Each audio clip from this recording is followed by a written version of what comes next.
नोएडा के एक स्कूल में ज्यादातर सीनियर लड़कियां स्कूल के वॉशरूम में लिपस्टिक लगाती थी, लेकिन प्रॉब्लम ये था कि लिपस्टिक को लगाने के बाद वो अपने होठों को शीशे में दबाती थी, जिससे रोज सैकड़ों होठों के निशान शीशे पर बन जाते। सफाई कर्मी हर रात शीशे को साफ करता, लेकिन अगले दिन फिर लड़कियां शीशे पर लिप प्रिंट लगा देती। सफाई कर्मी ने परेशान होकर यह बात स्कूल के प्रिंसिपल को बताया। प्रिंसिपल ने फैसला किया कुछ करना पड़ेगा। अगले दिन प्रिंसिपल ने सभी सीनियर लड़कियों को वॉशरूम में बुलाया और कहा, देखो सफाई कर्मी इन दागों को कैसे साफ करता है। सफाई कर्मी ने पोछा लिया और टॉयलेट में डुबकी लगाई और उससे शीशे को रगड़ा। यह देखकर सभी लड़कियां हैरान हो गई और उसके बाद लड़कियों ने कभी शीशे पर अपने होठों के निशान। माँ ने अपने बच्चे से मार्कशीट मांगी। बच्चे ने मार्कशीट दिखाई जिसमें उसे गणित में 100 में से 90 अंक प्राप्त हुए थे। माँ ने मार्कशीट देखी और उसे जोर जोर से पीटने लगी। फिर बोली, तुम कब से इतने समझदार हो गए? जरूर तुमने 9 के 90 करे हैं। जीरो अपने आप पढ़ाते हो। बोल बोल कर बस उसे पीटे ही जा रही थी और बच्चा बेचारा रोए जा रहा था। बच्चा हाथ जोड़ जोड़ कर बोल रहा था कि माँ मैंने जीरो नहीं बढ़ाया, मगर माँ कुछ सुनने के मूड में नहीं थी और उसे बस पीटे ही जा रही थी। 3 साल बाद माँ ने अपने बच्चे से फिर से पूछा कि सच सच बताओ, तुमने जीरो बढ़ाया था? बच्चे ने कहा, नहीं माँ, मैंने जीरो नहीं बढ़ाया था। माँ ये सुनकर फिर से गुस्सा हो गई और बच्चे को पीट कर चली गई। फिर बच्चा रोते हुए बोला कि दोस्तों, मैंने जीरो नहीं बढ़ाया था, मैंने तो जीरो के आगे 9 बढ़ाया था।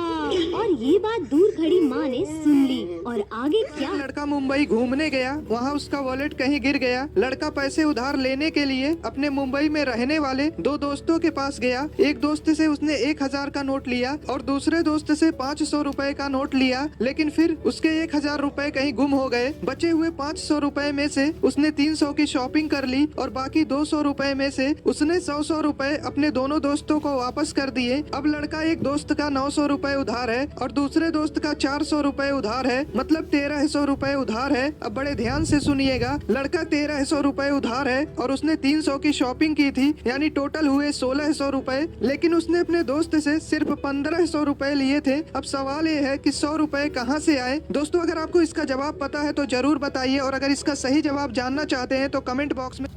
एक बार एक आदमी ने एक घर की घंटी बजाई तो अंदर से एक बच्चा बाहर आया। आदमी ने पूछा, बेटा क्या आपके पापा घर पर हैं? बच्चे ने कहा, अंकल पापा तो बाजार गए हैं। फिर आदमी ने कहा, तो चलो एक काम करो, अपने बड़े भाई को बुला लो। बच्चे ने कहा, पर अंकल भैया तो बाहर क्रिकेट खेलने गए हैं। फिर आदमी ने कहा, ओफो, एक काम करो, मम्मी तो घर पर ही होंगी ना, आप मम्मी को बुला लो। फिर बच्चा बोला, पर अंकल मम्मी तो किटी पार्टी में गई है। ये सुनकर आदमी उस बच्चे से परेशान हो गया और गुस्से में बोला, तो बेटा तुम घर पर क्यों बैठे हो? तुम भी कहीं चले जाओ। फिर बच्चा बोला, अरे अंकल मैं भी तो अपने दोस्त के घर